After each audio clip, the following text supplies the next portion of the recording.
وَلَقَدْ أَنزَلْنَا إِلَيْكَ آيَاتٍ بَيِّنَاتٍ۔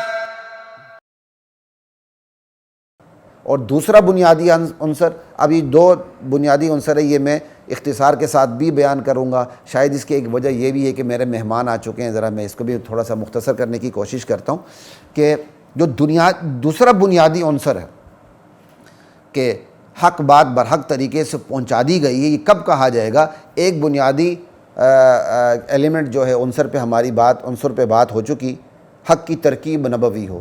اب دوسرے پہ بات ہونے لگی ہے حق کی ترتیب بھی نبوی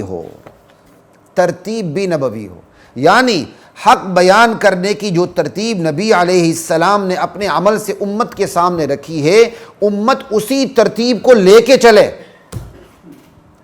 امت کے سامنے اللہ کے نبی نے حق بیان کرنے کی ترتیب کون سی رکھی؟ وہ ترتیب کیا ہے؟ سب سے پہلے عقائد، اس کے بعد اعمال۔ یہ ترتیب ہے، یہ مختصر ترین ترتیب ہے۔ سب سے پہلے عقیدہ، اس کے بعد عمل۔ اگر اس کو تھوڑا سا کھولا جائے تو عقیدے تو بے شمار ہیں، جو چلیں تین بنیادی عقائد کو سامنے رکھ کے بات کر لیتے ہیں۔ عقیدہ توحید ہے، عقیدہ آخرت ہے، عقیدہ رسالت ہے۔ اب اس میں سب سے بڑا عقیدہ عقیدہ توحید ہے۔ کیوں؟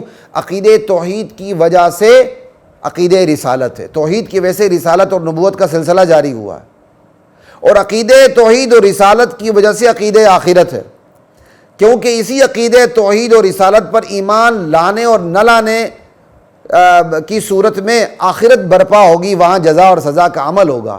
تو بنیادی عقیدہ عقیدہ توحید ہو، تو تینوں بنیادی عقیدوں میں سب سے پہلے عقیدہ توحید بیان کیا جائے گا ترتیب میں، اور اس کے دائیں بائیں آخرت کو رکھا جائے گا، یعنی درمیان میں توحید، اس کے دائیں طرف جنت، اس کے بائیں طرف جہنم، ایسے توحید کو لے کے چلا جائے گا۔ یہ ہے ترتیب عقیدہ بیان کرنے کی۔ قولوا لا الہ الا اللہ تفلحوا، کوہ صفا پر بھی سب سے پہلے یہ نعرہ لگا تھا۔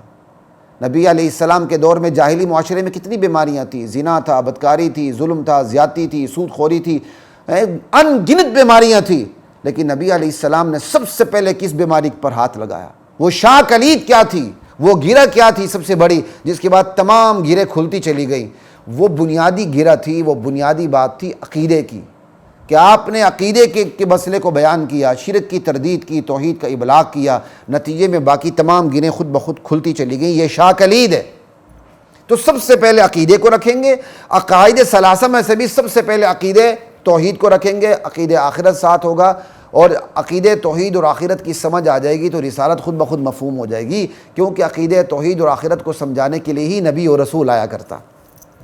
تو جس کو عقیدہ توحید کی سمجھ لگے گی، عقیدہ آخرت کی سمجھ لگے گی، وہ عقیدہ رسالت اور نبوت پہ اور ختم نبوت پر ایمان لائے بغیر رہ ہی نہیں سکتا۔ ٹھیک ہے، یہ ہو گئی سب سے پہلے ترتیب۔